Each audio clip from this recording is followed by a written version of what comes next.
Ana şöyle. Bu da oturmalı silmeyiz. İster yok. Потому что oynasan ayından esmanadık.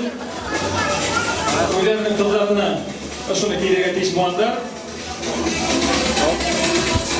Yaş tilinde beyitebit. Şuna göre aksakalda kadirlegid. Edrekkine o aksalarda berisek bit. Ana şurayı.